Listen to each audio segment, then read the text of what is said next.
we had that hurricane earlier this year. The hurricane. Oh yeah, that was a big day. I remember I had a haircut scheduled the morning that it was supposed to hit, and I was like, I am not missing my haircut. So I was like, it's just raining. It's not that bad. I remember my fiance was like, if this is how you die, I'm gonna be so embarrassed. Getting a haircut. Yeah, that was a weird day. Salon, and he was like, yeah, we're open. Of course we're open. I'm like, only in LA.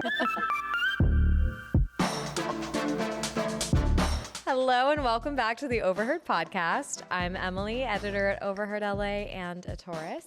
And I am Justyna. I am the Overheard historian, and I am always late to everything. That's so real for you today. Thank you so much. Your sweatshirt literally says, sorry, I'm late. Well, you just gotta tattoo it. I know. Seriously, it is who I am. Step into our office. Today, we have a really fun episode. We're going to be talking about like crazy first jobs and weird side hustles because everyone from our audience sent them in, which I do feel like is such a core part of the LA experience, like whatever weird job you do when you first get here, especially as a creative. So yeah, everyone has a wild backstory. Unless you're a nepo baby. I wish I was a nepo baby so badly. I know. Okay.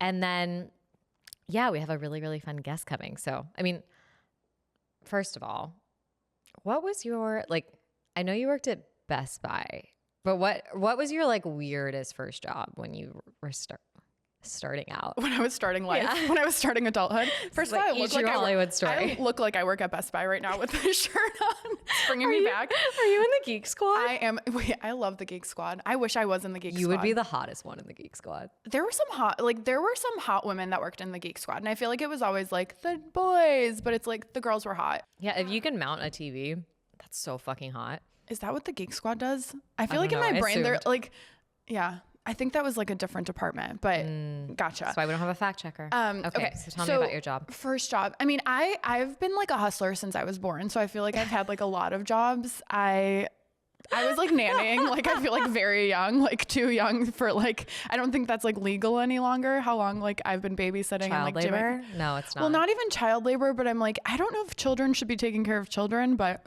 that's a different topic. Yeah, that's a whole conversation. And then my other job was working at a hardware store. That's where I fucking thrived. Like I loved working at the hardware store. Hardware store in high school, like best case fucking scenario. You were definitely the hottest girl at the hardware store. No, there's so many hot girls. That's the thing. There was like a plethora of hot girls, and it was so fun because we were like a team of hot girls. That's fine. Not that I'm a hot girl, but like you are the other girls girl. are hot girls. But also it was just a bunch of hot dudes. Like I was like, this is my best case scenario. Like, and then also just like hot men coming to shop for like and hot 2x4s. Fixing things for you anytime you need. I mean, also it's just like a prime moment to like play the dumb card where it's like, oh, I don't know what a 3/4 inch screw is, but like obviously I did because I fucking worked there. It was so fun. I loved that shit. That's so impressive. I wish I could go back in time and like see you like in like a leather apron with tools. I love that you think it's leather. Why would it be leather? Because I don't know. It's like wood shop energy. What about you? What are your like first jobs, craziest jobs? I feel like you have more I've like done a lot.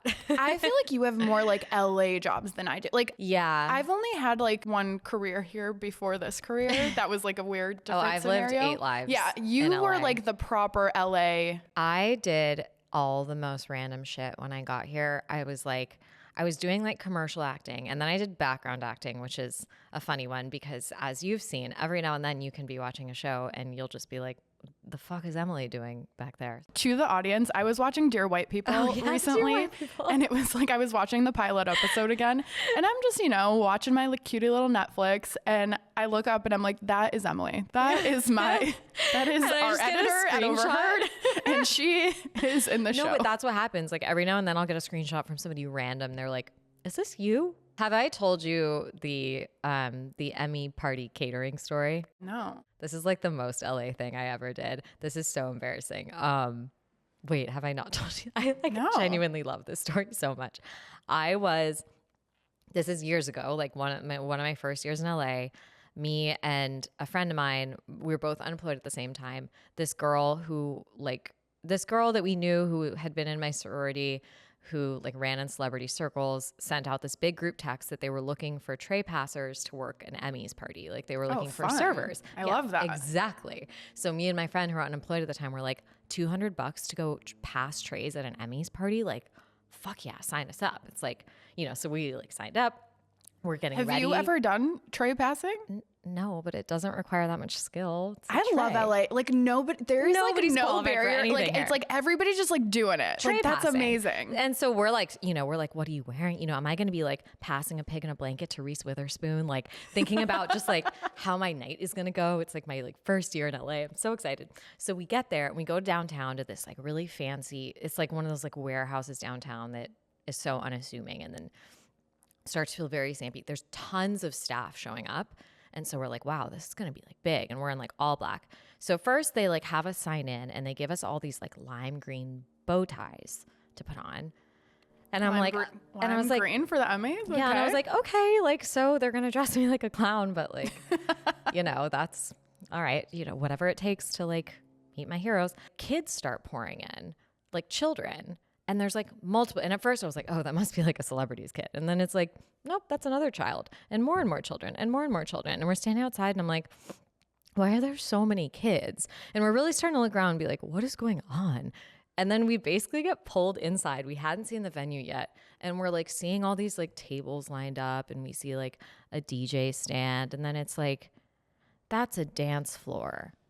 And then we're like, that's an ice cream sundae station. Oh, fuck. And the kids start like pouring in. And then they're all getting like glow sticks. And then I just start seeing the lime green bow ties. And we're like, what is going on? And then they start giving us the trays. They're like, all right, start passing around. And we start like dropping things on tables. And all these kids are sitting at the tables. And it was a bar mitzvah. No. We got conned. We got conned. And you know what? The girl that I have no bad blood towards the person that got me to do this job. It was a bar mitzvah. It was not an Emmys party. So I'm in a green bow tie, passing pigs in a blanket to 12-year-olds, thinking that this was going to be like my big break, thinking that this was going to be the most glamorous night of my life, that I'm going to get discovered. And then, this was like an all the stops LA bar mitzvah. Like they literally had circus performers, but just like as the night goes on, it's like, and now everyone get down to the Sunday bar. And I'm just like looking around and I'm like, I literally thought that I was going to be like hanging out with the cast of Friends tonight. Like, so okay, that is tough. My hardcore, but I made $200. And I feel like I saw Will Ferrell from across the room. Had you not been expecting the Emmy party, I think that like this would have been a fine night. It's just the fact I don't know if I would have. There's something really degrading about tray passing to 12-year-olds who have more money than you'll ever have. Did you get to partake in the Sunday bar? No, I didn't even get food. I got $200 cash. It literally felt like a drug deal at the end of the night. They were like handing out cash. I worked on like an American Idol-y type show. All I remembered from that was meeting French Montana. Like French Montana came over to the trailer and Ian came to set with me that night because I like got him on set, and French Montana like introduced himself to both of us and Ian said bonjour. And I was like, you have to go. He's even better if you know Ian. It's so good. He's gonna be really mad that I told that on this. So anyway, we can cut it. Speaking of successful creative people, our guest today, spoiler alert, her book is on the table. An insanely funny comedian, actress, and now author that we've been fangirling over for a long time. She's written on Late Night with Seth Meyers. She's been on a lot of TV shows. And her new book, Unreliable Narrator, is a hilarious and honest look at imposter syndrome, which big one for us to talk about. So, and she's know a a thing or two. Oh, we love a Leo. Yeah. A Leo with imposter syndrome. That's interesting. Yeah. Welcome to the office, Aparna Nancherla. Woo! As far as like imposter syndrome and being, especially as a woman, I know men get imposter syndrome, but They do. That's what I learned while writing it. Yeah. But I guess for our audience, as you know, for the people that are blessed to not know what imposter syndrome is, for all the white men out there, can you describe just like what is imposter syndrome in your mind? Yeah, the easiest way to describe it is just a very persistent sense of self-doubt, especially regarding like your accomplishments or like any opportunities you've gotten, like just this feeling that you are a fraud or you don't deserve it, or it was just like a fluke compared to someone else who really knows what they're doing. And just, constantly kind of feeling like you're trying to just keep up with everyone else around you and convince them that you aren't like totally unqualified to do anything that you're being expected to do. Like speak in my brain. Yes, right? yes.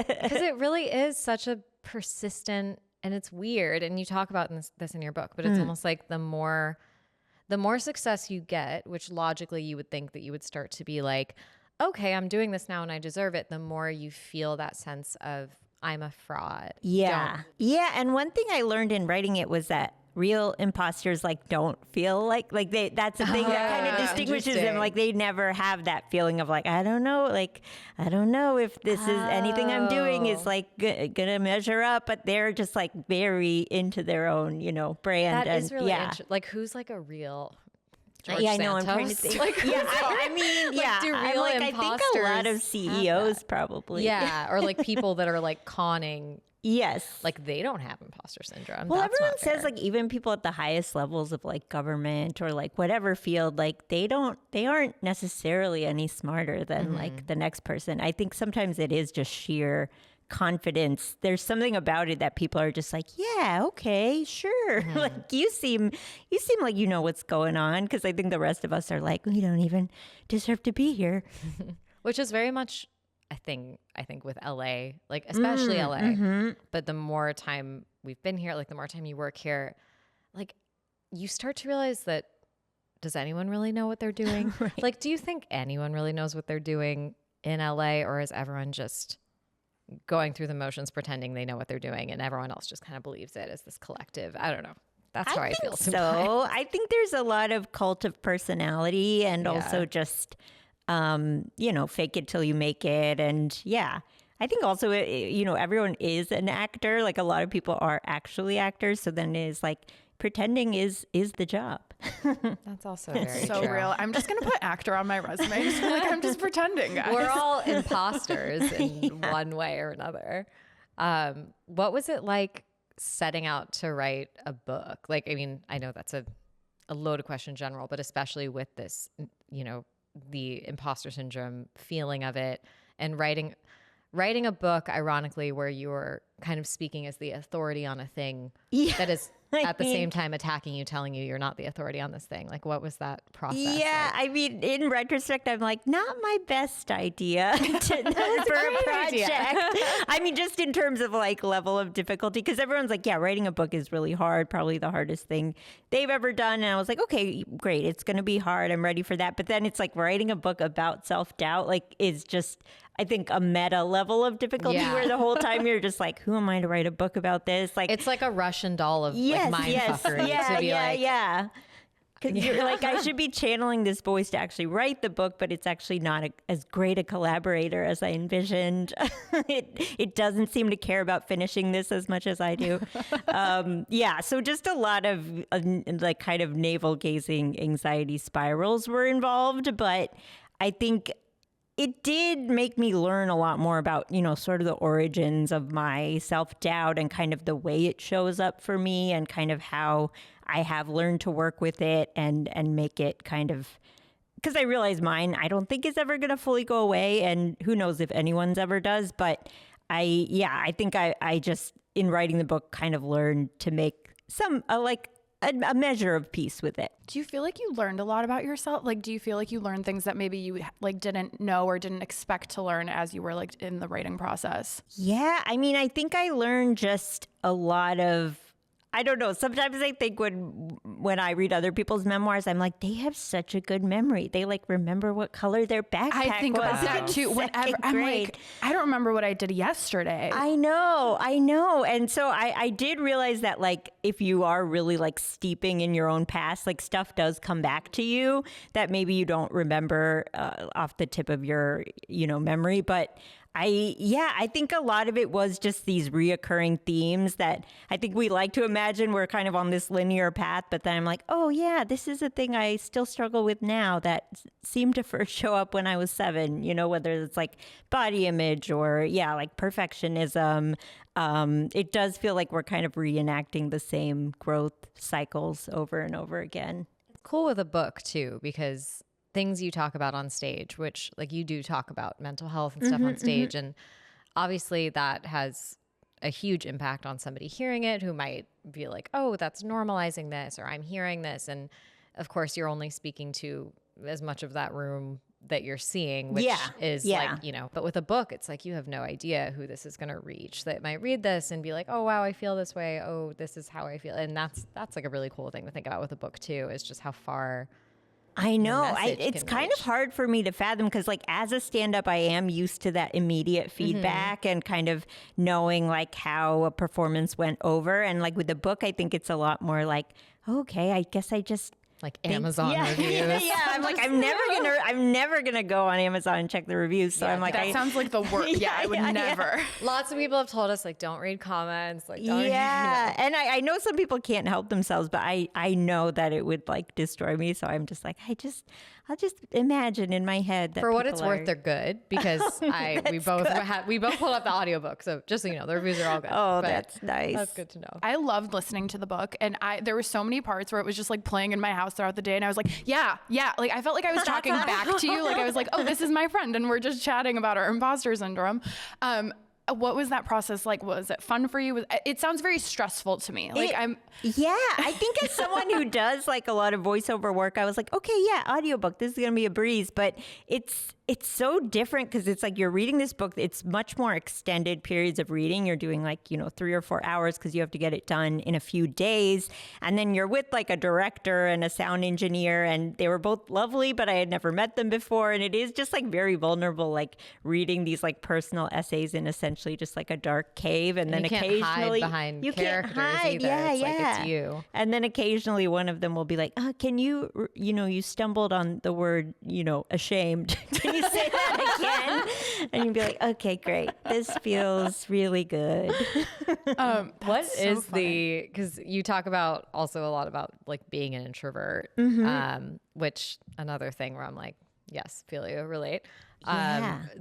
The introvert to stand up pipeline is super interesting to me. I think there are more introverts in stand-up than people would expect, but I think we also are very good at masking it, or I'm not as good at masking it as some people, but I think a lot of stand-ups wear their extroversion as sort of like a coping mechanism or a defense mechanism, but in reality, they're actually introverts and they sort of need that alone time on the flip side, or that time to just like kind of, observe what's happening around them and kind of soak up ideas for material. So I think being a stand-up as an introvert is maybe not as unusual as people might expect. But for me, I think as a really shy kind of introverted, anxious kid, stand-up kind of felt like a way to connect with other people, but kind of on my own terms, where it's like talking to a stranger on the street or a coffee shop seems a lot more unwieldy and like unpredictable. Whereas like being like, okay, here's like 3 sheets of ideas I've kind of rehearsed over time, and now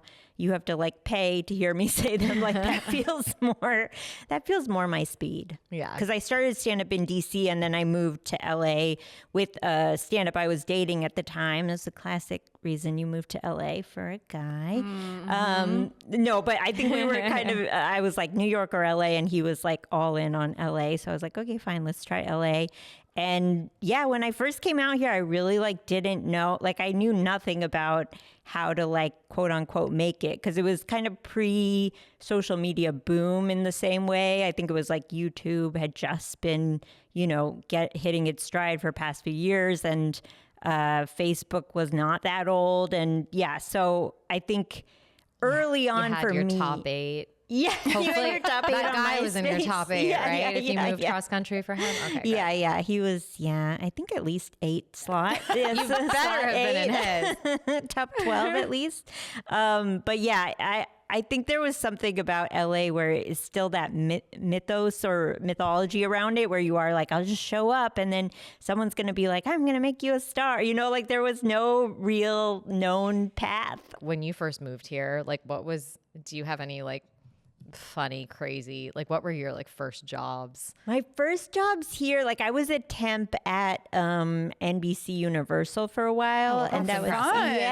That's much better than catering a bar mitzvah. But the thing is, I was like, you know, I had sort of a little bit of a journalism background, so I had like written for like a little magazine when I was back in DC. So when I went to the temp agency, I was like, yeah, writing, editing. So then they thought I meant obviously like film editing. So they put me in like a temp job for like the, you know, post-production department at NBC. Oh, wow. Yeah, which was more like secretarial work, but it was funny because I worked right down the hall from the Law and Order SVU editors, so it would just be like, you know, oh my God, dun dun. I just heard the dun dun in my head. Yeah. Oh, but you probably because they're heard editing, so it'd be like the same thing over and over again. So you hear like people yelling, sirens. Yeah. Man. Okay, I feel like that could be like good and bad. Like a little bit of Elliot Stabler, like all day long. I could take that. It's like probably like the murder, less exciting. Yeah, Yes, just like yes. executive producer Dick Wolf. Yeah, dun dun dun dun. Yeah, over I and love over again. SVU. I know. I was like, yeah, of course they have permanent offices. That show will never not be on. Is that show still on? Yeah. Yeah. Oh my God. No, Is it's that, like, incredible. One of the longest running shows of all time. Yeah, I think it's like Grey's Anatomy. And I literally grew up on Yeah. it as a child, and I'm no longer a child. So, well, maybe not. I'm a like, you child. grew up on Maybe not a SVU. child. That's perhaps we could explore that. Yeah, we might need to unpack that, I guess, a little bit. But Emily. I was just like bottle fed watching SVU. Gather around every Friday night. Every Friday, SBU night. So my friend hooked me up with like a tutoring job, but I really like did not remember anything of like how to take tests or anything. So I just bought one of those like test prep books.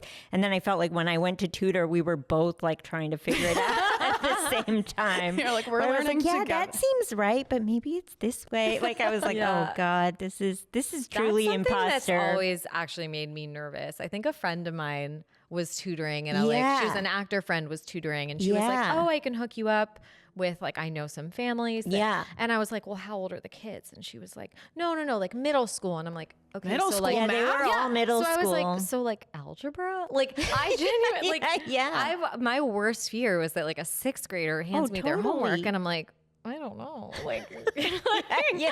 I don't Looks know. good. Yeah, I'd be like, oh, your handwriting's nice. Yeah. Like, That's the one I've stayed away from. I'm yeah, like, I will do don't any think odd I could job. tutor. I'm not messing up your education. Yeah, That's where I draw. I I'm like, my know. mother is a teacher. That's where I draw the line. Totally. Well, I think you've got to be like qualified to be like an SAT tutor or something. But even like a fifth grader's times tables, I'd be like, yeah. But I'm you gonna- don't have to be qualified. That's No, the thing. that's the Maybe thing you is do. I'm like, Maybe you do now, but Oh. like that, I was just like referred by a friend. That's the thing is I have a few Yeah. friends that are tutors and I'm like, yeah. I don't know, girl. In the book, you also talk about revenge bedtime procrastination, which is like one of my favorite topics. 'cause Yeah. One, I think it's hilarious because it sounds like a really intense like action yeah, movie. totally. But it's actually just like me online shopping I at 2 a.m. know. But the phenomenon, do you know what revenge bedtime procrastination is? I'm big, like very much We're participating big in time people that do that. What's your 2 a.m. guilty pleasure? What does your revenge bedtime procrastination look like? I mean, it is always some variation of online shopping, but then I feel like the path I take to justify like products I need has become increasingly like concerning. What are you buying? What are you in the Yeah, market like, for? Like, what was shopping. I shopping for yesterday? I think I Googled like sustainable house slippers, but like as warm as possible. Like the things I put in Google are just not like, It dropped to 70 in LA, and you were like, Yeah. time to find out what Oh, the Arctic yeah. people are wearing. I'm always cold. How many tabs do you guys have open on your phone? Oh, no. Are you like a Phone big or computer? No, phone. Computer is a different. We'll talk about that another day. I think I'm at the almost at the At max. the max. Yeah. I've gotten to the point that my Yeah. computer's like crashed from tabs. Oh, no. So on my phone, though, there's a 500 max, and Yes. I'm always at 500. I'm always at 500. I'm always You have closing. 500 tabs on your Yes. phone. Yes. Yeah. And so that's what I do is I scroll whenever I'm doing my like slipper Yes. journey. There's like I have my like. What's your journey looking like? Yeah, these my days? journey is a non-toxic headboard. Why? Why? Wait, Are why? headboards toxic by Yes, default? they are. Oh, I don't think wanna know everything's this. toxic unless you That's the thing. ask. True. Yeah. Everything is toxic, but when I get caught in the like loop, Yeah. I scroll back to like tab number 5 Yeah, and I'm like, yeah. oh, here's 10 open tabs Yes. about the non-toxic headboards.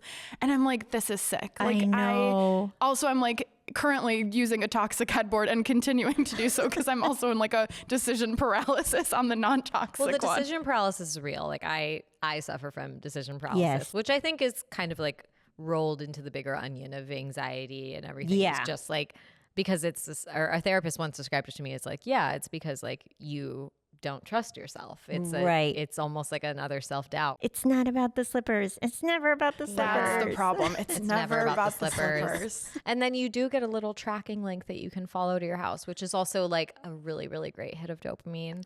But Oh yes, the it's tracking never is really the whole about thing. the box arriving at the door either. Yeah, I feel like I much never bigger things track. to I unpack. love when I get You a don't present track? that I forgot that I ordered. The gifting of the presents that you don't paid for track? yourself. Oh, No. I track like a madman. I love the tracking. It's so fun. I track too, but have you guys ever found that like once you get the thing, you open the thing, it's like an immediate crash? Oh, Yeah. every Yeah. time. yeah. Yeah. That's why I don't even track because I'm like, at least I'll get like a big hit Yes, of dopamine when I yes. open it. Yes. Yeah, yes. the dopamine is the package delivery notification, and it's all downhill from there. Yeah. and then that's why I keep ordering things I because know. it's like I don't even care what I order. It's No. like, I ordered like a pair of scissors once, and because we needed new scissors, and I got so excited because I forgot what I ordered. There was just a box. That is so exciting though. We had that hurricane earlier this year. The hurricane. Oh, yeah, that was a big day. I remember I had a haircut scheduled the morning that it was supposed to hit, and I was like, I am not missing my haircut. So I was like, it's just raining. It's not that bad. I remember my fiance was like, if this is how you die, I'm gonna be so embarrassed. Getting a Tell me- haircut. yeah. But then That was I a called weird the day. salon, and he was like, yeah, we're open. Of course we're open. I'm like, only in LA. Yeah, I would like to die with my hair being cut well, though. So I feel like you made the right choice. Like, I do that's think that, true. like, It was like that sad thing, where you're like emotionally in a place where you're like, a haircut will fix it. Yeah. So I was like, I Mm-hmm. can't.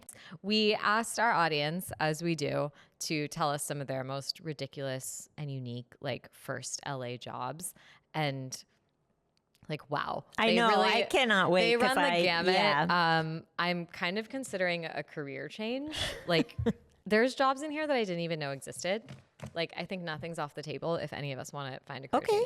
change. I'm So I open. might just like try and go through the best ones because we had a lot. Well, the first one was DJ for celebrity kids' bar mitzvahs. Okay. So much that was Bruno, you? So much Bruno Mars is what they said.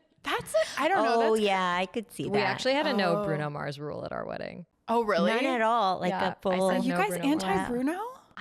It opens up like a portal that I know what you can't what you close, mean. Yeah. But at yeah. bar mitzvahs, it's a hit. So no, but this was not me. I was tray passing. You were tray passing. I was not a DJ. You have to be qualified to be a DJ. Okay. Do you, though? I feel like it's like a tutor. if But you I try do feel hard like enough. once you break into that circuit, you're probably like in high demand. Yeah. We had somebody who worked for a dog agent A dog agent. because like the famous dogs here have reps. Like the ones that are doing Oh. the Who ones is that are doing repping like dogs? if you were the dog agent, if you want to DM us, we'd love to have you on the podcast Yes. to pick your brain about this. I also want to know like what kind of money's in that. Well, I was just Justyna's thinking. like, new no, job I was for just me. thinking about the fact that I think in my brain, I was like, oh, people like when there's a dog on a show, somebody just like brings their pet. But I understand that's not how that works because they're like, those are like well trained. yeah, they're like yeah, Yeah. okay. Yeah. I mean, when I worked with animals, usually there's like an animal person who's like, has a wrangler. bunch The of hand- birds yeah. or has a bunch of Have whatever you done animal. shows where like you've been on set with like a professional animal? actor? Yeah, but I will say cats. I feel like even the most professional of They them do whatever the still fuck they pretty want. Yeah. unprofessional. Yeah. I Cats gotta are say, fucking you Which I assholes. respect. cat. Have you ever worked with any like exotic animals or just cats and dogs? I think bird and a lizard are probably the. interesting. Okay, that's fun though. But lizards are very chill. I feel like they're compared to, I think mammals are more reactive in general. I read Tippi Hedren's book a couple of years ago where she talked about like all the like lions and stuff and like that is crazy. That seems- Yeah, That's when they have like a don't tiger on know. set or a lion. that's I'm a no like, for me. Yeah. A mammal's a mammal. Sorry. They're Yeah. just, no mammals. no mammals allowed in my life. What else we got? Dog agent. Dead background actor. Could have That's been me. great. You're just sleeping. Oh, yeah, That's you get- fantastic. you I get want to paid. do that. I know. Kid's birthday clown. When I quit the job, the guy said, "You'll never work in this business again." Oh my gosh. Like, thank you. I also hope that. I also hope that I never have to I be pray around that I do not work there. I feel like in LA, again, of all places, like the birthday clown and magician network Yes. is probably really intense Oh, yeah. because it's like theater people, performers. I think it's probably a good gig. Like I would do that on Yeah, the weekend. I Like pop me know. in an Elsa dress, no problem. Oh, Like, I did couple princess hours? parties. Sorry, Oh, I'll add that really? to my list of like random shit I did to make money when I moved here. Yeah, I dressed as a princess and you did just like birthday hang parties. out, take photos. Yeah, you just like go to the birthday party with a bunch of little girls and like pass out cupcakes. Oh, that sounds kind And of they fun. really think you're a sounds princess. Yeah, nice. that's fun, but not a Yeah. clown. Oh, this one was really interesting. Did you see this one? Lactation concierge at the Oscars. Oh. That took like 3 deeper levels than I was Yeah. anticipating. Like, It took me a very second to be like, wait, LA. concierge, does that mean like service? Exactly. Like, are you in like a breastfeeding room and are you like, what are you doing? My brain immediately is like, they're doing it for you, but I'm like, Yeah, I know. I thought that Yeah. too. Yeah. what's the concierge What part is of a this? lactation concierge? Or is it like they will, like if you give them your milk earlier, they'll like have it ready to Oh, go. like maybe they like put it on ice. Yes. Yeah. Yeah. Yeah. And then that makes me think like, Yeah. how many people are breastfeeding at the Oscars But then- in any given year? My other thought was just maybe they're taking maybe the mom feeds the baby and then they like give you the child, like the concierge part is like you're holding the child like till the next commercial break. I don't know. At this Oh, I right. want to And look you have at. to work around like the gown and. Oh, Or- that's Oh, or why. maybe the that's the outfit, yeah. concierge part is like undressing you. I want to interview this person. Yeah, me too. That's They like- probably have to sign an NDA. Yeah, those are. Unfortunately, there's just too many NDAs in this town. So. I'm like, you're just gonna have to go pass some trays at the Oscars. Being an assistant to an influencer, rubbing in their self tanner for them fully nude. Like, here's the thing: celebrity assistant, I can get behind. Like, you'll do whatever you got to do, but to Yeah. an influencer. Does an influencer really need to be rubbed down with self tan or nude? And how much are they paying? I mean, you? I don't think anybody needs to be rubbed down with a self tanner. agree. Well, sometimes perhaps it's like you to could get do my it yours- back. Oh, but, right. Certain spots, I guess. But like, yeah, I don't know. I have a lot of things I want to say, and I'm like NDA, NDA, NDA. I mean, I don't feel know. like if you're like, I don't know. I guess maybe that's if part you're of the getting role. paid and if that's part of the job, as long as it's I know. like, I want in it the job reflected in the description. pay. Yeah. Yeah, Like yeah, I'm like, if you've consented to it and you're getting paid well for it, like great. Yeah. That sounds nice. I feel like that was like one of the So- craziest ones. Other than that, a lot of just like silly errands. Paid $50 a day to drive by somebody's house and make sure they hadn't gotten a package. That's so sick. How do I Whoa. get that job? I know. I mean, I think with my like tracking obsession, I would actually. I know. love I that. think I would love that. I'm like, I would love to spend a whole day doing that. Just circling house. Is it here? Is it here? Yeah, that would be fun. Are they out Anyway, of town? Like what? Like what's the? We Or have what's no in the contact. package? What's in the Yeah. package? Ooh, that's probably like I'm just thinking suitcase of money. That's where my brain goes. It's like a severed head. Where is it? I'm like suitcase of money, severed head. Justyna's like I'm an airhead. Nothing came into my. Like I didn't think of one thing in that package. all of I our was brains go to something else. I was thinking about the episode of SVU where they find the severed yeah, head yeah, in the. I know. We're back to Dick Wolf again. Yeah. He's taken over this entire podcast. This podcast is actually produced by Dick Wolf. Yeah, yeah. And I feel like there's a lot, you hear a lot of the like, well, you never know what, like, if one door opens might lead to, like I always remember hearing this story where it's like, Brad Pitt just went with his friend to an audition. He was just sitting in the waiting room. I and have heard that story. Okay, but he was also extremely hot. I know. Or like Charlize Theron got Again, like extremely have you know hot. her story? I think it was like just in public, right? she was like at a bank and yelling at the teller because she was so mad, and then there was like an agent in line behind her who was like, I loved your performance. Does that happen anymore though? Like I feel like TikTok is That's my dream, but I'm so anxious. Like when I go to I went to UPS yesterday, and you would have thought that like I was picking up a package with the severed head in it. Like I was like, hi, and they're like, what's your name? And I'm like, what is my fucking problem? Like, why can't I speak to? The guy's like in high school. Like I'm like, why am I so intimidated? Because you're picking up a severed head. I mean, the dog agent is very cool. We try and bring people on sometimes that just like do random things that we're very curious about. And so I think we should bring on like an animal agent. That's actually an animal wrangler and animal agent. We'll bring you back for that one so we can. Thank you. They're just like our animal episode. Yeah, we'll bring you back so we can pick the brain. I will say that this list has given me hope because I'm like, I feel like I'm constantly like, what would I do if I lost my job? There's so many options. I know. There's so many options. I know. Or write a book. The market's huge. No, that is, I am in awe. I will say this. I am in awe of anybody who writes a book. Like, I feel like sometimes I can't write an email. I feel like I write same tweets. That is as long as I go. So like the idea of writing. I think writing emails, though, to be pages. fair, is its own form of hell. It's the worst. Yeah. You don't like writing emails.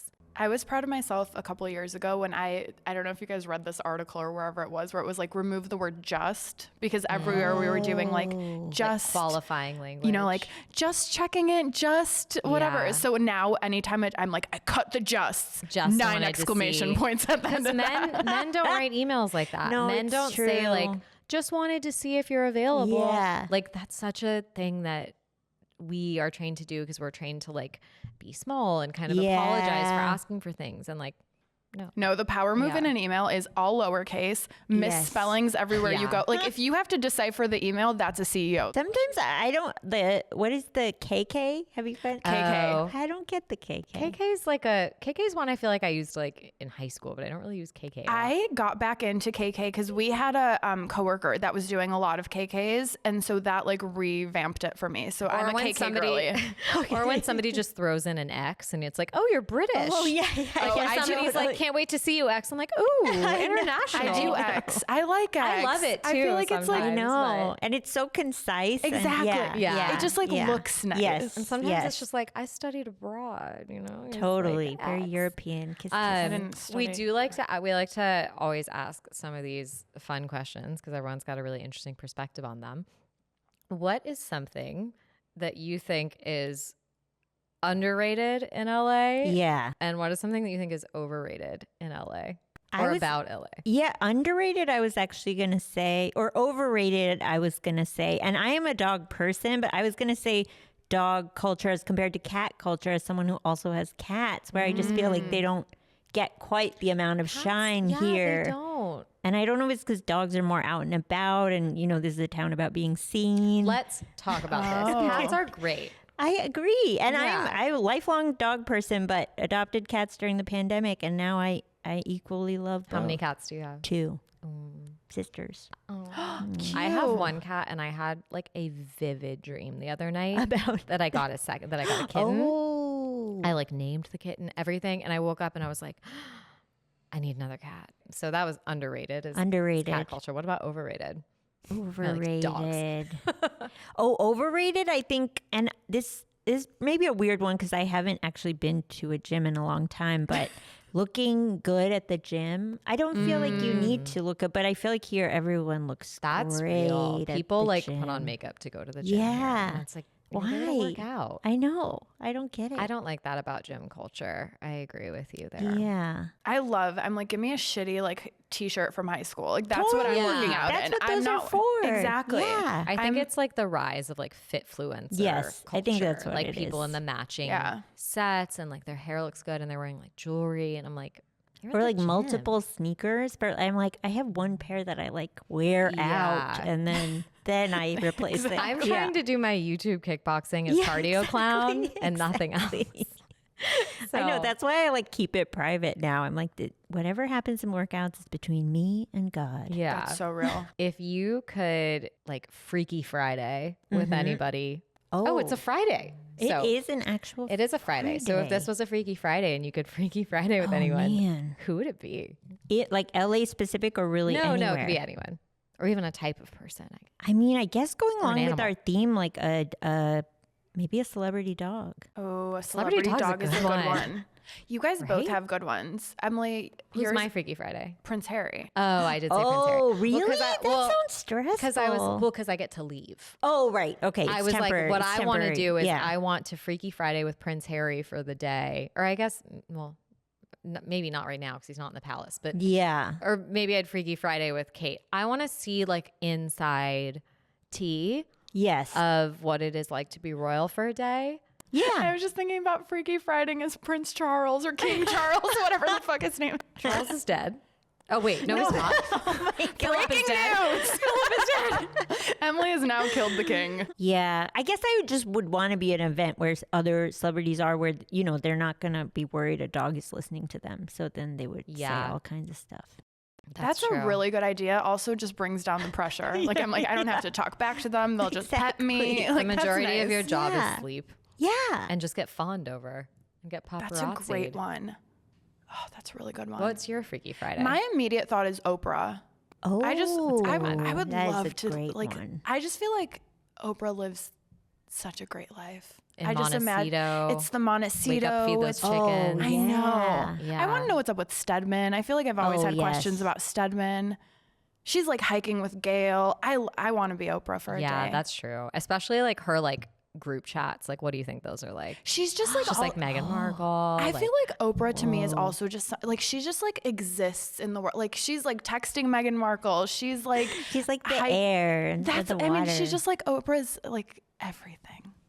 that's I a would good be Freaky Oprah. Friday. Someone I know once went to a party that Oprah threw, and they said she wasn't there for most of it, and then she just came like towards the end, like basically walked across the length of the room and was like, "Thank you so much for coming," and then left. And I'm That's like, why I want to be. the That dream. is why I want to be That's the Oprah. dream. That is such goals. But it's like your party, so it's It's like, her oh, party. Oprah's hosted this party Just again. has to Oh my make God, a 1 minute incredible. And appearance. she probably just like went to bed. yeah. Oh my god, that's incredible. Okay, that's my new like. that's the That's like my threshold. new like goal. Yeah, Like, I know. That's when you know you've made it. Totally. no That's small amazing. talk. You're No. just like, No thanks small for talk. coming. Yeah. There's Just gift grab bags a by few the door. snacks. yeah. Grab a few of those trays right up to your room. Oh my god, that's the dream. We have to wrap this up because we've taken up a lot of your time. No. Thank you for having me. Thank you, Aparna, so much for coming. Like, we're such big fans Oh, of thank yours. you. We loved your book. We were talking about it all week. And it was just so great to chat. Please come back when we have the animal wrangler. Please have me back. Okay, because then we can all interview this like 60 minutes animal wrangler one-on-one. The dream. Yeah, but thank you. It was Thank you. really Can lovely you, having you. can you tell everybody where they can find you Yes. on the Oh, internet? sure. Tell us socials, where they can find you, if you have any upcoming like shows coming up. Yeah, I try to keep my shows and things updated at aparnacomedy.com. That's a website. And then I'm on, I guess, X. Is it X? And Instagram. Oh, I know, I We hate call it saying it. Twitter. We yeah, call it Twitter in this house. I know. We Okay, call it great. Twitter. Twitter and Instagram at aparnapkin. That's a great name, by the way. It's so good. It's very cute. Cool. Well, thank you. Thanks again. Thank and you. That's our show. See you next time. Bye. Bye.